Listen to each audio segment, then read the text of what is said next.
Remove the 4 screws securing the control panel.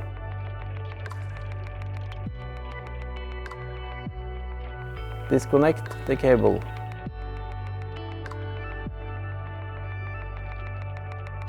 Turn to the rear of the device and remove the rear plate.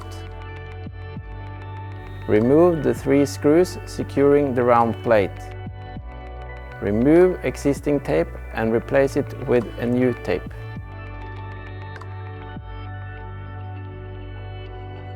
Unscrew the sensor using an Allen key. Disconnect the sensor tube to separate it from the tape.